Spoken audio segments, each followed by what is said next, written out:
Hi friends, ఎలా ఉన్నారు? బాగున్నారా? అందరికీ శుభ శనివారం. శనివారం రోజు నా పూజా విధానం మీరే చూడండి. పూజ గది, పూజ సామాగ్రి మొత్తం క్లీన్ చేసిన తర్వాతే పూజ స్టార్ట్ చేస్తాను. పిండి ప్రమిదలు కూడా పెట్టాలి కదా, అందుకే స్పెషల్ డే.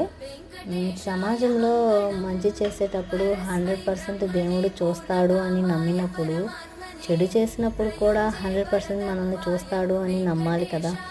అప్పుడు మాత్రం 0% దేవుడు మనల్ని చూడడు చెడు చేసేటప్పుడు అని అనుకుంటారు. మంచి చేసినా చెడు చేసినా ఖచ్చితంగా దేవుడు చూస్తాడు.